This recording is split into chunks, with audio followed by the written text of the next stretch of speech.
നിങ്ങൾ I think most of you ആയിട്ട് എനിക്ക് നേരത്തെ ഞാൻ ഇതുപോലെ സംസാരിച്ച് പരിചയമുണ്ടെന്ന് തോന്നുന്നു. ഇന്ന് ഞാനിവിടെ വന്നത് എനിക്കെതിരെ അല്ലെങ്കിൽ നമുക്കെതിരെ എടുത്ത ഫേക്ക് കേസിന് ബെയിൽ എക്സിക്യൂട്ട് ചെയ്യാൻ വേണ്ടിയിട്ടാണ്. What was A fake case? നിങ്ങൾക്കൊക്കെ ഓർമ്മ ഉണ്ടായിരിക്കും. ഞാൻ ഷാജ് കിരൺ എന്ന് പറയുന്ന ഒരു വ്യക്തിയുടെ ഓഡിയോ റെക്കോർഡിംഗ് വരെ കേൾപ്പിച്ച് ഞാനൊരു പത്രസമ്മേളനം നടത്തിയിട്ടുണ്ടായിരുന്നു HRDS ഓഫീസിൽ വെച്ച് കഴിഞ്ഞ പ്രാവശ്യം. അതിൻ്റെ പേരിൽ നമുക്കെതിരെ എടുത്തിരിക്കുന്ന കേസ് എന്ന് പറയുന്നത്, നമ്മൾ പ്രൂഫ് എവിഡൻസ് ടാമ്പർ ചെയ്യാൻ ശ്രമിച്ചു, ചീറ്റ് ചെയ്യാൻ ശ്രമിച്ചു, കലാപശ്രമം ഉണ്ടാക്കാൻ ശ്രമിച്ചു, പിന്നെ what is that wrong message സൊസൈറ്റിക്ക് കൊടുത്ത് വിഷയങ്ങൾ ഉണ്ടാക്കാൻ ശ്രമിച്ചു. ഇതുപോലെ എത്ര അധികം ഫേക്ക് കേസാണ് മിസ്റ്റർ പിണറായി വിജയൻ എനിക്കെതിരെ എടുത്തിരിക്കുന്നതെന്ന് അറിയാവോ? ഒരു കള്ള കേസിന്റെ പേരിലാണ് ഞാനിപ്പോൾ ബെയിൽ എക്സിക്യൂട്ട് ചെയ്യാൻ വന്നിരിക്കുന്നത്. കണ്ണൂർ മുതൽ ട്രിവാൻഡ്രം വരെ numerous cases have been charged against me based on no grounds. They confiscated my phone, they took away all the proof, and then they booked a forgery case against me. ഇങ്ങനെയാണെങ്കിൽ ഒരു common person അല്ലെങ്കിൽ ഒരു common human being ഈ കേരളത്തിൽ എങ്ങനെ survive ചെയ്യും? സത്യം വിളിച്ചു പറഞ്ഞതിൻ്റെ പേരിലാണ് ഞാനിപ്പോൾ corner to corner, court to court, police station to police station ഓടിക്കൊണ്ടിരിക്കുന്നത്. അപ്പൊ സത്യത്തിന് ഇവിടെ വിലയില്ലേ? This is what I want to ask.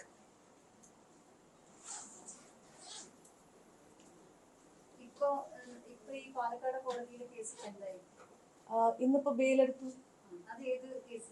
അതാ ഞാൻ ഈ പറഞ്ഞ കലാപശ്രമം, ഫോർജറി. ഞാൻ ആ റെക്കോർഡിംഗ് കേൾപ്പിച്ചതിന്റെ പേരിൽ ഒരു ടീം വന്നിട്ട് എൻ്റെ ഫോണെല്ലാം കോൺഫിസ്കേറ്റ് ചെയ്തിട്ട് എനിക്കെതിരെ കേസ് എടുത്തിരിക്കുക.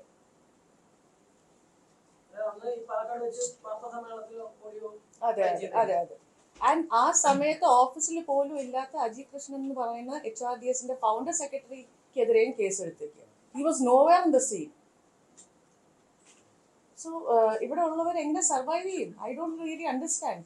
ഒരു എക്സ് മുഖ്യമന്ത്രി കാരണം എൻ്റെ ജീവിതം, എൻ്റെ കുടുംബത്തിൻ്റെ ജീവിതം, ഒരു സ്ഥാപനത്തിൻ്റെ ഭാവി എല്ലാം is in danger.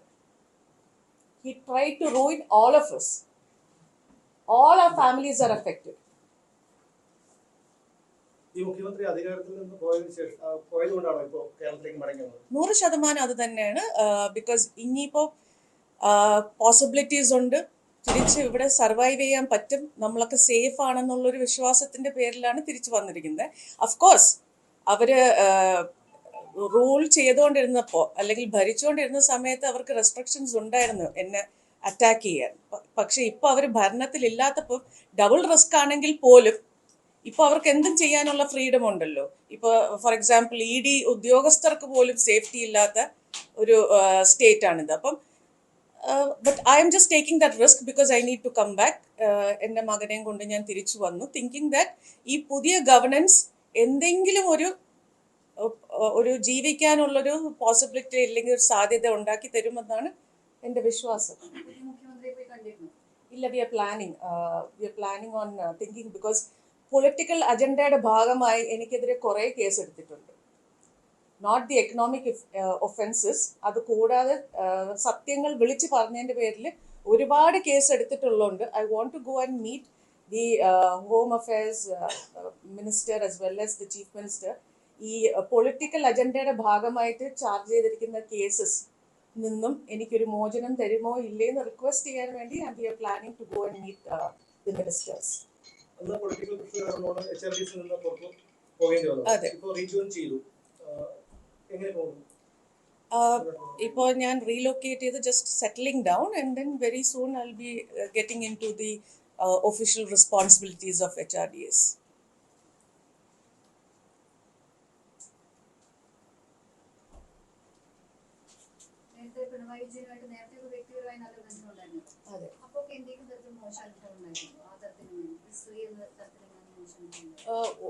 From ex chief minister ഒരു രീതിയിലും അങ്ങനത്തെ ബുദ്ധിമുട്ടുണ്ടായിരുന്നിട്ടില്ല. പക്ഷേ I was a part and parcel of every financial negotiations and activities.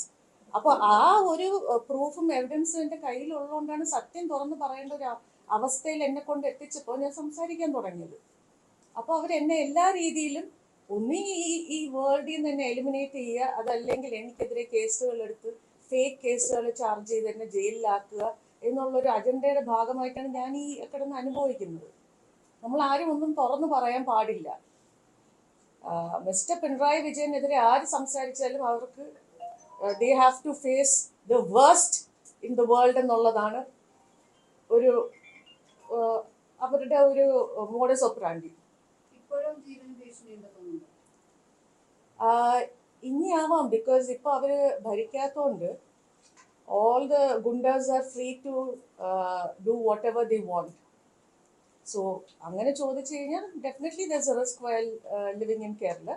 പക്ഷേ ഫൈറ്റ് ചെയ്യുക, ജസ്റ്റിസ് കിട്ടുന്നവരെ I want to fight and I will fight till the end. അതിന് death is facing, I have to face death or I need to go through the worst situation, still ഞാൻ പിന്മാറില്ല. I will be fighting. അതെ അതെ, ഇവിടെ തന്നെ ഉണ്ട്. Party secretary MV. Govindan ഒരു മാനനഷ്ട case file ചെയ്യുന്ന കാര്യം പറഞ്ഞിരുന്നു. എന്താണ് അതിന്റെ ഇപ്പോഴത്തെ സ്ഥിതി? മാനനഷ്ട കേസ് ഫയൽ ചെയ്തു, അത് കോടതിയുടെ പരിധിയിലാണ്. അത് തന്നെ ഒന്ന് ചിന്തിച്ചു നോക്കൂ. ഞാൻ ഈ കമ്മ്യൂണിസ്റ്റ് പാർട്ടി റൂൾ ചെയ്യുന്ന 2016 മുതൽ when I was closely associated with them, ഇങ്ങനത്തെ ഒരു സർപ്രൈസിങ് ക്യാരക്ടർ എക്സിസ്റ്റ് ചെയ്യുന്നുണ്ടെന്ന് പോലും എനിക്കറിയില്ല. I don't know who's is MV. Govindan. പുള്ളിക്കാരനെ ഞാൻ ആരോടും അല്ലെങ്കിൽ ഫേസ്ബുക്കിൽ പോലും ഡയറക്റ്റ് വന്നിട്ട് പറഞ്ഞിട്ടില്ല എം.വി. ഗോവിന്ദൻ എന്ന് പറഞ്ഞ ക്യാരക്ടർ എന്നെ പേഴ്സണലി വിളിച്ചു എന്ന്. ആരോ ഒരു നെഗോഷിയേറ്റർ വന്നിട്ട് ഇദ്ദേഹം പറഞ്ഞിട്ട് വന്നതാണെന്നേ ഞാൻ പറഞ്ഞിട്ടുള്ളൂ. പക്ഷെ അതിന് ഡെഫമേഷൻ കേസ് എടുത്തിട്ട് എന്താണ് പ്രൂവ് ചെയ്യാൻ ശ്രമിച്ചത്? I don't know. ഇതെല്ലാം ഗിമിക്സ് ആണ്. എന്തോ ചെയ്തു എന്ന് വരുത്തി തീർക്കാൻ വേണ്ടിയിട്ട് making me a scapegoat in every case and then making me a criminal. MR. Ajith കുമാറിന് പലപ്പോഴും ഇതിൽ അനാവശ്യമായ ഒരു ഇടപെടൽ ഉണ്ടായിരുന്നു. അദ്ദേഹം ഇപ്പോൾ സ്ഥാനക്കയറ്റം കിട്ടുമെന്ന് അറിയുന്നു. എന്താണ് എം.ആർ. അജിത് കുമാർ സ്ഥാനത്തേക്ക് വന്നാൽ സേഫ് അല്ല. പിന്നെ he is not at all qualified to have അങ്ങനെ ഒരു കയറ്റം അല്ലെങ്കിൽ അങ്ങനെ ഒരു പ്രൊമോഷൻ കിട്ടാനുള്ള ഒരു രീതിയിലുള്ള യോഗ്യത ഇല്ലാത്തൊരു വ്യക്തിയാണ്. He was there in every conspiracy. ഇത് ഞാൻ എത്രയോ വർഷം മുമ്പേ പറഞ്ഞു തുടങ്ങിയതാണ്. ഇപ്പൊ എന്തായി? എല്ലാവരും പറഞ്ഞു ഞാൻ എന്തൊക്കെയോ അലിഗേഷൻസ് പറയുന്നു. പക്ഷെ ടെൽമി, ഏതെങ്കിലും ഒരു വ്യക്തിയെങ്കിലും ഫ്രീ ഓഫ് അലിഗേഷൻ ഉണ്ടോ? തെളിഞ്ഞുകൊണ്ടിരിക്കുകയല്ലേ, ഓരോ കാര്യങ്ങളും തെളിഞ്ഞുകൊണ്ടിരിക്കുകയാണ്. അപ്പം എം.ആർ. അജിത് കുമാറിനെതിരെ എന്തുകൊണ്ട് ഇപ്പോഴും നടപടി എടുക്കുന്നില്ല എന്നുള്ളൊരു ചെറിയ സംശയമുണ്ട്. Why is the government delaying in taking action against that gentleman? I really cannot understand. ഇത്രയും വെച്ച് താമസിപ്പിക്കേണ്ട കാര്യം എന്താണ്? When everything is crystal clear in front of all of us, even common people also can understand what he has done. അപ്പോൾ എന്തുകൊണ്ട് നടപടി എടുക്കുന്നില്ല? എന്തുകൊണ്ട് നടപടിക്ക് താമസം വരുന്നു? It is really shocking and depressing ദോ.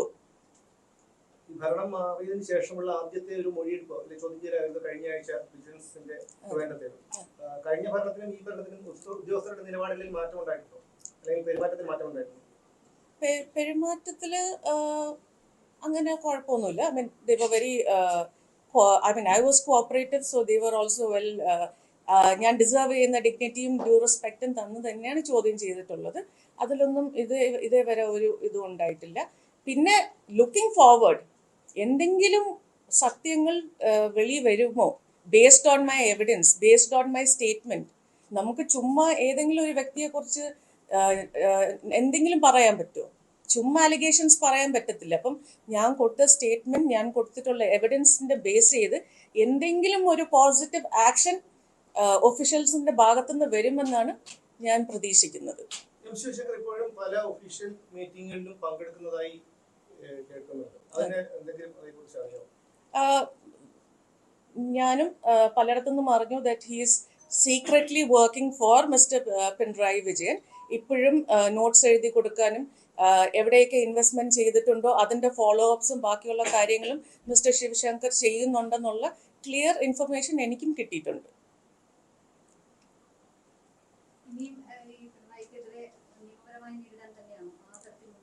100% ഒരു രീതിയിലും ഞാൻ പിന്മാറുന്നില്ല. ഇത്രയും നാള് എല്ലാവരും ചോദിക്കുന്ന ഒരു ചോദ്യമാണ്, എവിടെയാണ് സ്വപ്ന സുരേഷ് സെറ്റിൽമെന്റ് ആയോ അല്ലെങ്കിൽ ഒരു പിന്മാറിയോ? It's not that. എന്തെങ്കിലും പുതിയതായിട്ട് ഡിക്ലെയർ ചെയ്യാനോ വെളിപ്പെടുത്താനോ ഉണ്ടെങ്കിൽ I definitely come before the media. I am not into any kind of settlement. My fight is still on and I will go on fighting till I get justice. Pinarayi വിജയന്റെ കുടുംബമായിട്ട് വളരെ അടുപ്പമുണ്ടായിരുന്ന ഒരു വ്യക്തിയാണ്. പിണറായി വിജയന്റെ വിദേശ യാത്രകളെ കുറിച്ച് വിവരാവകാശ നിയമപ്രകാരം ചോദിച്ചപ്പോലും 8 യാത്രകളുടെ വിവരങ്ങൾ മാത്രമേ കിട്ടിയിട്ടുള്ളൂ. അപ്പോൾ വിദേശ രാജ്യങ്ങളിൽ ഇൻവെസ്റ്റ് ചെയ്തിട്ടുണ്ടോ, അങ്ങനെ അവർ എന്തിനാണ് പലപ്പോഴും, അതായത് 2020 ചികിത്സയ്ക്ക് എന്ന് പറഞ്ഞു പോയിട്ട് 13 ദിവസങ്ങളിൽ നിന്നും അവിടെ എന്ത് ചെയ്യുകയായിരുന്നു എന്നുള്ളത് അജ്ഞാതമാണ്. മടങ്ങി വന്നത് പലപ്പോഴും UAE വഴിയാണ്. അവിടെ ഇൻവെസ്റ്റ് ചെയ്തിട്ടുണ്ടോ? They have investments across US, Europe, and of course the Middle East. അപ്പം ചികിത്സയുടെ പേരും പറഞ്ഞിട്ട് യാത്രകൾ ചെയ്യുന്നത് അവരുടെ പേഴ്സണൽ വെസ്റ്റഡ് ഇൻട്രസ്റ്റ് എന്ന് പറയുന്നത് ബിസിനസിന്റെ കാര്യങ്ങളും കൂടി നോക്കാൻ തന്നെയാണ്. അത് ഇറ്റ്സ് വെരി ക്ലിയർ. ഞാൻ എൻ്റെ 164 വളരെ വ്യക്തമായിട്ട് എല്ലാ കാര്യങ്ങളും പറഞ്ഞിട്ടുണ്ട്. ബിക്കോസ് പല പ്രാവശ്യവും ഞാനും അതിൻ്റെ ഭാഗമായി ദുബായ് പോയിട്ടുണ്ട്. അതുകൊണ്ട് ഐ നോ വെരി ക്ലിയർലി എന്തിനാണ് മിഡിൽ ഈസ്റ്റിൽ പോകുന്നതെന്ന്.